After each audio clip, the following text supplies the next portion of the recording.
Assalamualaikum warahmatullahi wabarakatuh. Perkenalkan, nama saya Fitriatul Munawaroh, calon guru penggerak angkatan 7 dari SD Negeri 2 Genteng, Kabupaten Banyuwangi. Hari ini saya tidak sendiri, saya ditemani oleh rekan sejawat saya. Mohon diperkenalkan, Ibu. Assalamualaikum warahmatullahi wabarakatuh. Saya Endah Puspitasari, guru kelas 6 di SDN 2 Genteng. Baik, di sini saya dan Ibu Endah akan melakukan percakapan, yaitu melaksanakan tahapan pertama dari supervisi akademik. Selamat pagi, Bu Endah. Selamat pagi, Bu Fitri. Gimana kabarnya hari ini? Alhamdulillah baik. Alhamdulillah baik. Terima kasih Bu Endah sudah menyempatkan waktunya, karena seperti jadwal yang sudah kita tentukan ya Bu, bahwasanya saya akan melakukan supervisi akademik kepada Bu Endah. Dalam supervisi akademik ini Ibu ada beberapa tahapan. Yang pertama tentunya adalah pra-observasi. Tapi di sini saya akan menyampaikan dulu apa tujuan dari supervisi akademik ini. Adapun tujuan dari supervisi akademik ini Ibu untuk memastikan pembelajaran yang berpihak pada murid, dan tentunya juga bertujuan untuk meningkatkan kompetensi pendidik, khususnya Bu Endah di sini. Pada tahap pertama ini, pra-observasi ini Bu, kita akan bercakap-cakap, juga bertujuan untuk melihat kesiapan dari Bu Endah nanti, apa saja yang disiapkan dari Bu Endah untuk kegiatan tahap yang kedua atau observasinya. Jadi terima kasih Bu sudah menyempatkan waktu untuk kegiatan pra-observasi ini. Sama-sama Bu Fitri. Bu Endah, untuk materi nanti yang akan Bu Endah sampaikan di kelas, materi tentang apa? Kalau boleh. Materinya kebetulan kan udah akhir ini ya Bu. Materinya materi tema 9, kebetulan tema 9 yaitu mengenai sistem tata surya. Jadi tema 9 itu materinya mengenai benda-benda langit, tata surya itu.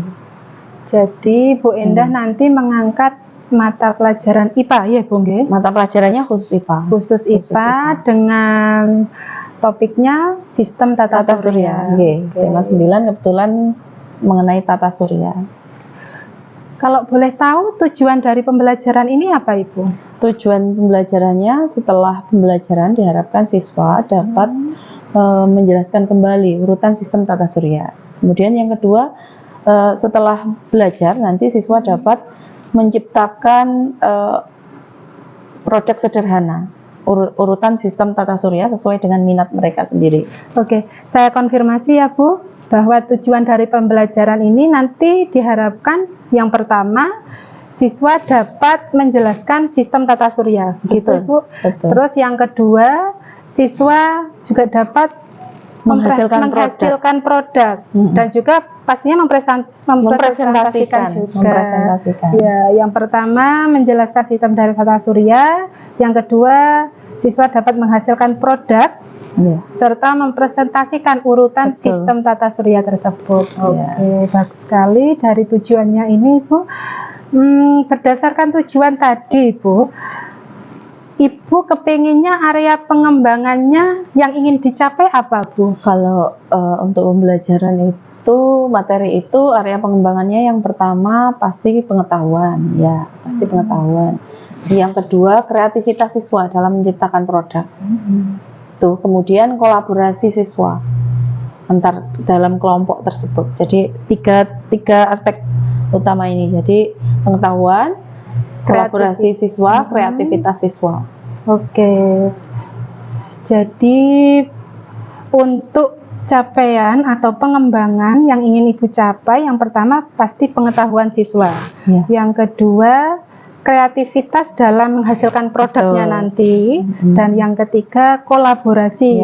Kolaborasi ketika proses pembelajaran. Begitu ya Bu. Baik Bu Endah, setelah ada tujuan dan juga ada area pengembangan yang ingin Bu Endah capai, kalau boleh tahu kira-kira apa yang sudah Ibu Endah siapkan untuk besok ini? Untuk supervisi yang akan Ibu lakukan besok, saya sudah mempersiapkan RPP Bu. RPP berdiferensiasi, kemudian saya lengkapi juga dengan LKPD, kisi-kisi, ya perangkat-perangkat yang dibutuhkan untuk RPP itu sudah ada di sini. Ini Bu, bisa coba dilihat. boleh saya lihat dulu Bu. Jadi untuk persiapannya ini Bu Endah sudah menyiapkan RPP, ada LKPD-nya juga ya Bu? Iya. Ada kisi-kisi soal dan pastinya asesmen juga sudah tersedia. Iya, ada. Oke. Dan juga pasti medianya ya Bu ya? Iya, medianya sudah saya persiapkan. Kebetulan kalau untuk kerja kelompok siswa nanti saya kelompokkan, kemudian tiap kelompok membawa media yang dibutuhkan untuk kerja kelompok nanti. Jadi mereka biasanya urunan gitu. Gitu. Kalau untuk menjelaskan pada siswa itu saya memakai LCD, pakai LCD gitu. Dan kit yang ada di perpustakaan. Saya membayangkannya juga pasti nanti proses pembelajarannya selain menarik juga aktif gitu ya, karena beragam. RPP yang berdiferensiasi otomatis medianya juga beragam Bu. Oke, bagus Bu Endah, bagus sekali menurut saya. Untuk pembagian kelompoknya bagaimana Ibu Endah? Kalau kelompoknya ini ya saya bagi berdasarkan asesmen diagnostik awal dulu. Itu siswa saya kelompokkan menjadi 3 kelompok. Yaitu berdasarkan profil belajar mereka. Biasanya karena kelas saya itu kelas besar gitu ya, jadi saya bagi berdasarkan profil belajar mereka, minat belajar mereka. Anak-anak saya kelompokkan, ada yang kinestetik, auditori, dan visual. Nanti masing-masing tiap anak ini beda-beda tuh. Penyelesaian tugasnya berbeda-beda juga. Gitu nggih. Jadi dalam prosesnya juga itu ada berdiferensiasi berdasarkan profil pelajarnya dan minatnya anak-anak juga, seperti itu. Bagus Ibu Endah, bagus sekali. Setelah saya tahu alurnya dari tujuannya, terus yang ingin dikembangkan, lalu strategi yang Bu Endah siapkan, kira-kira dari itu semua masih ada unek-unek atau kekhawatiran yang masih istilahnya muncul atau jadi pikiran Bu Endah apa tidak? Ada sih Bu, biasanya kan ini materi seperti ini biasanya anak-anak terlalu asik dengan medianya, akhirnya kan waktu yang harus ditentukan selesai, akhirnya mereka belum selesai. Iya. Karena ini nanti pada pembelajaran ini anak-anak memanipulasi kayak styrofoam, terus kemudian membuat apa planet-planet itu dari styrofoam, ada yang dari plastisin itu. Anak-anak kan biasanya terlalu senang dengan itu. Jadi kalau untuk beranjak ke materi selanjutnya, atau langkah selanjutnya mereka masih ingin asik di situ. Jadi takutnya waktunya tidak tepat sesuai dengan perencanaan. Begitu nggih. Jadi Bu Endah khawatir ke waktunya terlebih atau kelewat gitu nggih. Istilahnya managing waktunya harus pas gitu ya Bu Endah. Kemudian saya juga kadang khawatirnya gini. Kalau kerja kelompok itu kan kadang anak-anak ya gitu rame, kadang ada gesekan dikit gitu ya, itu juga jadi khawatiran saya. Kalau begitu Ibu Endah, untuk mengatasi kekhawatiran yang muncul itu kiat apa yang kira-kira bisa Ibu Endah lakukan besok ini? Kalau untuk waktu mungkin saya akan lebih mendisiplinkan waktu. Jadi waktunya menulis, waktunya ngerjakan harus tepat waktu. Anak-anak saya pantau supaya tidak bermain sehingga menjadi molor waktunya. Itu yang pertama untuk waktu. Kemudian kalau untuk gesekan antar siswa, nanti saya bisa menunjuk salah satu dari mereka untuk menjadi anggota kelompok atau orang yang bertanggung jawab atas ketentraman di kelompok itu. Jadi supaya yang lain jadi leader gitu ya Bu. Betul. Jadi yang pertama, kekhawatiran yang pertama nanti bisa disolusinya Bu Endah menerapkan waktu yang disiplin gitu, Ya, nggih. disiplin Tiap-tiap waktu. langkahnya Ya, itu harus betul. disiplin waktunya. Mm-mm. Untuk kekhawatiran yang keduanya, solusinya Bu Endah setiap kelompok itu memunculkan istilahnya leader atau Ya, ketua satu orang yang bertanggung jawab. yang bertanggung jawab pada kelompok Mm-mm. itu. Oke, bagus Ibu. Untuk kira-kira ini untuk rencana ini Bu Endah akan lakukan kapan? Secepatnya Bu, kalau bisa besok Ya. besok saya akan melaksanakan ini. Oke. Untuk komitmennya Ibu, bentuk komitmen dari rencana yang akan besok Ibu lakukan ini apa? Ini kan pembelajaran berdiferensiasi kesekian yang saya laksanakan. Cuman kadang saya kan tidak selalu melaksanakan terus gitu. Jadi komitmen saya semoga nanti ya dengan setelah supervisi ini saya tetap melakukan pembelajaran berdiferensiasi di kelas, kemudian memasukkan pembelajaran sosial emosional yang juga bagus untuk siswa. Ya, supaya saya bisa konsisten lah setidaknya untuk melaksanakan pembelajaran berdiferensiasi dengan memasukkan KSE.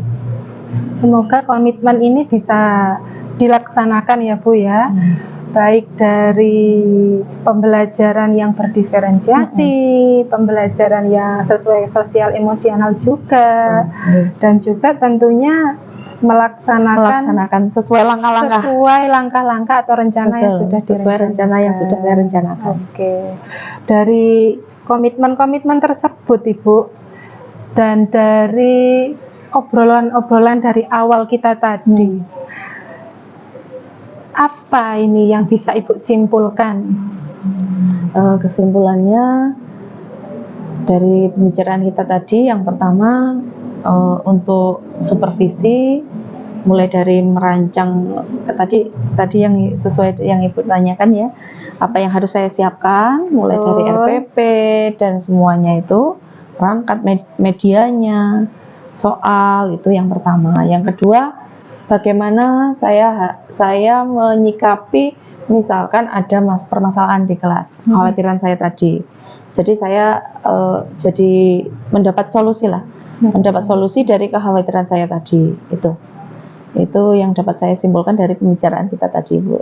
Iya. Saya juga berterima kasih, Bu, bisa bertukar pikiran, berbagi ilmu lah, berbagi pengalaman. Saya juga mengucapkan terima kasih Bu Endah, karena ternyata dari hasil percakapan kita ini dari awal sampai akhir tadi, Bu Endah sudah bisa istilahnya menemukan solusi dari keresahannya Bu Endah sendiri. Begitu nggih? Bisa lega lah Bu, bisa lega nggih.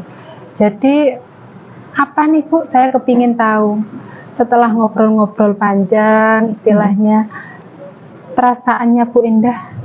Kalau perasaan ya lega lah Bu. Kadang kalau kita mau disupervisi kan grogi ya, takut. Kemudian takutnya kalau ada masalah di kelas, kayak anak rame, itu takutnya seperti itu. Kebetulan di kelas saya juga ada satu anak yang masih suka nangis. Nah itu. Jadi setelah bincang ini tadi, saya bisa bercerita, kemudian mendapat solusi, dan saya merasa lega.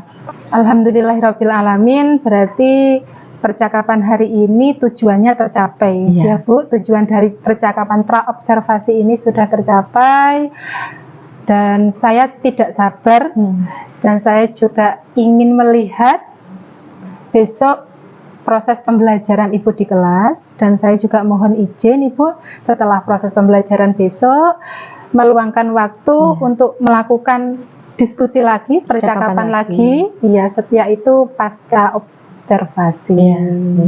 Terima kasih untuk waktunya hari ini Bu Ena.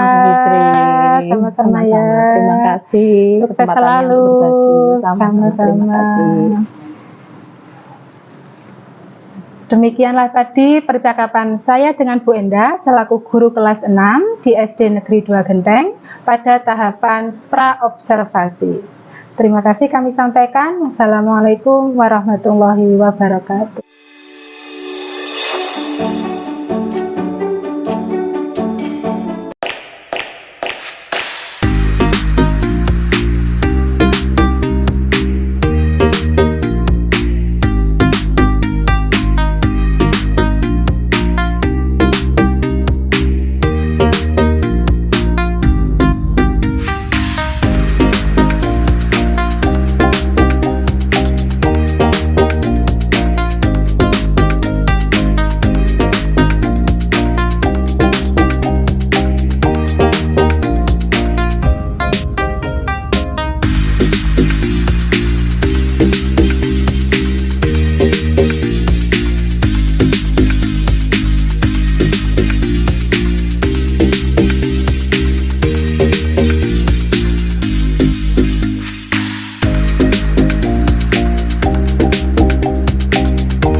Assalamualaikum warahmatullahi wabarakatuh.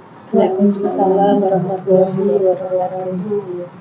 Perkenalkan, nama saya Fitriatul Munawaroh, calon guru penggerak angkatan 7 dari SD Negeri 2 Genteng, Kabupaten Banyuwangi. Hari ini saya tidak sendiri, saya ditemani oleh pengajar praktik saya, Ibu Ria Ningsih SPD, dan juga rekan sejawat saya, Ibu Endah Puspitasari. Pada sesi ini, kami akan melakukan coaching atau supervisi akademik tahapan terakhir, yaitu pasca observasi.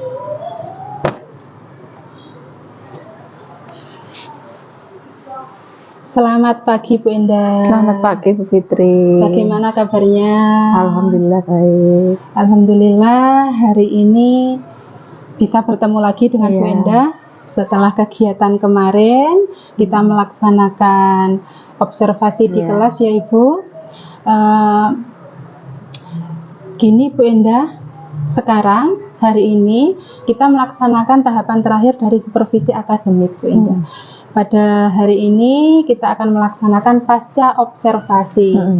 Tujuan dari pasca observasi ini supaya kita tahu atau merefleksi apa-apa hal yang positif atau apa-apa kendala yang sudah kita lalui waktu observasi kemarin, dan tindak lanjut kita bisa mencari refleksi dan tindak lanjutnya seperti apa, solusinya seperti itu.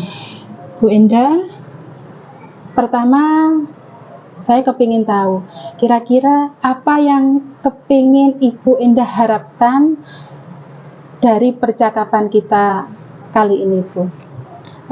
Dari percakapan ini nanti saya berharap sih saya bisa berdiskusi mengenai bagaimana pelaksanaan praktek saya kemarin ya Bu, praktek pembelajaran saya kemarin. Mungkin Bu Fitri ada masukan apa-apa yang perlu saya perbaiki dari apa yang saya lakukan kemarin itu, praktek pembelajaran kemarin. Oke, berarti Ibu Endah hari ini kepingin sharing. Iya, sharing tentang hasil atau proses pembelajaran kemarin. Seperti itu ya Bu. Pada saat percakapan praobservasi kemarin Bu Endah menyampaikan tujuan dari pembelajaran yang akan Bu Endah lakukan di kelas. Apa tujuan pembelajarannya itu sudah tercapai atau belum Bu Endah? Kalau tujuan pembelajarannya anak-anak sudah memahami urutan tata surya, itu sudah. Kemudian kalau anak-anak dapat mempresentasikan, membuat produk, melalui audio maupun video maupun presentasi di depan, itu juga sudah, alhamdulillah sudah tercapai. Betul, kemarin saya amati ketika proses pembelajaran juga tujuan dari Bu Endah, kalau tidak salah kemarin Bu Endah menyampaikan bahwa tujuan pembelajaran kemarin ada 2, begitu ya Bu. Yang pertama itu siswa dapat menjelaskan urutan sistem tata surya. Yang kedua juga siswa mampu menghasilkan produk gitu ya Bu, produk sederhana dan mampu untuk mempresentasikannya atau menjelaskannya seperti itu. Dan kemarin juga saya lihat di observasi kelas tujuan itu sudah muncul gitu Bu Endah. Lalu Bu, terkait pembelajaran ini, praktik baik apa ini yang sudah Ibu Endah lakukan? Kalau praktik baik, saya rasa pembelajaran berdiferensiasi. Ternyata anak-anak melalui pembelajaran berdiferensiasi itu anak-anak tertarik. Tertarik, kemudian antusias. Mereka ada yang suka membuat video. Kebetulan anak sekarang kan canggih-canggih ya Bu. Anak sekarang itu pinter ngedit video. Nah, murid-murid saya itu akhirnya membuat video, mereka ngedit sendiri pakai capcut itu. Saya sendiri kan capcut masih agak-agak masih belajar. Jadi mereka sudah setelah membuat video, mereka diedit, Bu, diedit. Ya, silahkan diedit. Baru editannya dikirimkan ke saya gitu biasanya. Tuh. Menarik ya Bu ya. Karena betul sekali yang si Bu Endah sampaikan, proses pembelajaran kemarin itu bisa bisa memunculkan kreativitas anak-anak gitu ya Bu Endah ya. pembelajaran yang Bu Endah terapkan berdiferensiasi kemarin di kelas itu membuat anak-anak juga lebih berminat, lebih aktif seperti itu nggih. Lalu selain hal-hal positif tersebut, apakah ada kendala Bu atau kekurangan yang mungkin bisa Bu Endah sampaikan? Kalau hambatan kendalanya kemarin kalau manajemen waktu seperti apa yang saya utarakan sebelum observasi kemarin Bu, itu sudah termanage dengan baik. Artinya waktunya sudah terkondisikan dengan baik, tepat waktu. Kalau hambatan pada saat pelaksanaan kemarin, pada saat pelaksanaan pembelajaran kemarin, pada saat diskusi itu anak-anak ada yang satu sama lain itu beradu mulut. Itu masih ada di kelas tinggi seperti itu. Jadi kemarin ada yang beradu mulut dengan temannya, terus ya akhirnya bikin rame itu yang kemarin sesuai yang kemarin Bu Fitri lihat. Betul. Memang nampak ketika observasi kemarin ada beberapa siswa yang ketika proses pembelajaran, khususnya ketika kolaborasi dalam kelompok, itu ada beberapa memang yang nampak kurang aktif gitu ya Bu. Ya, ada yang kurang aktif juga. Ada yang kurang aktif, lalu masih ada gesekan antar siswa seperti itu ya Ibu. Lalu terkait dari kendala atau masalah-masalah yang Bu Endah hadapi ketika proses pembelajaran ini, apa kiat-kiat yang akan Bu Endah laksanakan untuk kendala-kendala tersebut? Untuk kalau hal seperti itu anak-anak itu harus sering-sering diberi nasihat. Jadi saya di kelas itu ya kan kadang gini ya Bu, ada dua anak mungkin ya di kelas itu yang dibully. Nah itu saya harus lebih sering, jadi lebih sering memberi contoh, kemudian memberikan penanaman moral kepada mereka supaya mereka bisa berperilaku yang baik kepada temannya, walaupun dia mungkin harapannya dia nggak mau satu kelompok sama ini. Nah harapan saya itu semuanya bisa dianggap sama gitu satu kelas. Jadi saya akan lebih sering melakukan pendekatan kepada mereka, memberi nasihat mereka gitu. Oke, berarti dari kendala-kendala tersebut Bu Endah memunculkan solusinya untuk memberikan lebih sering-sering nasihat kepada mereka, pendekatan secara pribadi gitu kepada anak-anak tersebut, begitu nggih Bu Endah? Iya, betul. Bagus Bu Endah. Lalu kira-kira ini untuk kiat-kiat yang akan Bu Endah laksanakan ini kapan Bu? Kalau hal seperti itu saya kira setiap hari akan saya lakukan Bu. Akan saya laksanakan. Kan biasanya di kelas itu sering ya terjadi gesekan, Bu Brandon ini Erga, itu sering Bu.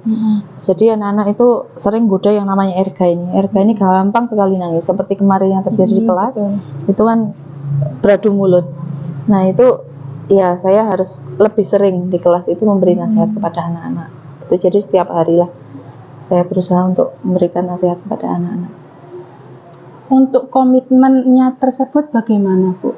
Komitmen untuk melaksanakan rencana kiat-kiat tersebut dari Bu Endah? Yang pasti saya berkomitmen untuk melaksanakan itu, ya setiap waktu lah Bu. Melaksanakan. Lalu apa Ibu ini tindak lanjut ke depannya untuk setelah kegiatan proses pembelajaran observasi kemarin ini, tindak lanjut dari Bu Endah kira-kira yang akan dilakukan apa? Pertama saya akan melakukan analisis kembali ya, mungkin saya akan melakukan mengasesmen ulang anak-anak. Kemudian yang kedua saya akan merancang pembelajaran berdiferensiasi yang menyenangkan. Kemudian saya juga akan ternyata anak-anak kemampuan relasinya dengan temannya belum sebaik apa yang seperti saya harapkan. Jadi saya mungkin akan lebih memberikan penanaman moral kepada anak-anak, bagaimana bersikap kepada teman-temannya. Ya, seperti itu. Jadi itu adalah tindak lanjut ke depannya ya Bu, yang akan saya lakukan. Seperti itu. Mungkin ada yang bisa Ibu Endah dimintai tolong atau bagaimana untuk prosesnya ini, Bu? Kalau untuk komitmen ini saya mungkin membutuhkan bantuan, bantuan guru lain juga, yang jelas wali murid juga, wali murid, pasti anak-anak juga. Berarti ada istilahnya kerjasama, bukan cuma Dewan Guru atau selaku Bu Endah di sini sebagai guru kelasnya, tetapi juga wali murid dan juga tentunya siswanya juga. Lalu Ibu Endah ini setelah kita ngobrol-ngobrol ini dari rencana kemarin, dari pra observasi, lalu observasinya, dan sekarang pada pasca observasi ini, mungkin bisa Ibu Endah refleksikan atau simpulkan apa yang Ibu Endah dapatkan? Yang pasti kalau sebelum kita melakukan praktek mengajar, sebelum mengajar, kita harus mempersiapkan dengan matang. Ya, apalagi pembelajaran berdiferensiasi, kita harus mempersiapkan bagaimana mengasesmen anak-anak, asesmen awal untuk anak-anak, mengelompokkan anak-anak, kemudian bagaimana bentuk asesmen tulisnya, formatifnya itu bagaimana, itu kita harus menyiapkan dengan baik. Terutama kita kan kadang sebagai guru tidak ajak ya, Bu. Iya, betul. Jadi saya punya angan-angan melaksanakan ini, setiap mau mengajar saya harus melakukan persiapan seperti ini, seperti saat praktek kemarin gitu, Bu. Berarti antara komitmen itu juga harus dipupuk ya, Bu, lalu konsisten juga mempersiapkan apa yang akan dilakukan di kelas seperti itu, harus ada persiapan yang matang istilahnya seperti itu untuk anak-anak. Lalu Bu, bagaimana perasaan Bu Endah ini setelah kita ngobrol-ngobrol bareng ini, Bu Endah? Gimana perasaannya? Yang pasti ya merasa senang ya, Bu, bisa berbagi, bisa berdiskusi. Jadi apa yang kendala yang terjadi di kelas saya, Fitri bisa memberi masukan, bisa memberikan solusi, nasihat mungkin. Ya itu saya merasa senang bisa berbagi seperti itu, Bu. Sebenarnya ini kita sama-sama belajar, Ibu. Bu Endah bisa menghasilkan solusi itu dari ide-ide Bu Endah sendiri sebenarnya, seperti itu. Jadi Bu Endah dari tujuan pasca ini sudah nampak, alhamdulillah, dan Bu Endah juga ngerasa senang dari kegiatan percakapan kita hari ini. Intinya Ibu Endah, dari kesimpulan dan perasaan jenengan tadi, satu pesan khususnya buat jenengan dan saya kira-kira apa, Bu? Kita harus sebagai guru kita harus konsisten, saya kira, Bu. Kita harus konsisten merancang pembelajaran sebelum kita mengajar. Itu. Kemudian kita juga harus memperhatikan kepentingan murid, kenyamanan murid dalam belajar. Intinya kepentingan murid, itu ya, Bu. Kepentingan murid itu inti dari proses pembelajarannya, seperti itu. Terima kasih Bu Endah atas waktunya hari ini, karena sudah menyempatkan di sela-sela kesibukan mengajar, mulai dari tahapan pra-observasi kemarin, kegiatan observasi, dan juga pasca observasi. Sekali lagi saya ucapkan terima kasih. Sukses selalu, semoga kedepannya kita bersama bisa konsisten untuk belajar dan juga bisa memberikan proses pembelajaran yang baik khususnya kepada murid-murid kita.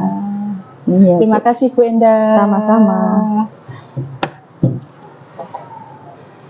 Demikianlah tadi proses percakapan pasca observasi di tahapan terakhir supervisi akademik. Saya akhiri. Assalamualaikum warahmatullahi wabarakatuh. Waalaikumsalam warahmatullahi wabarakatuh.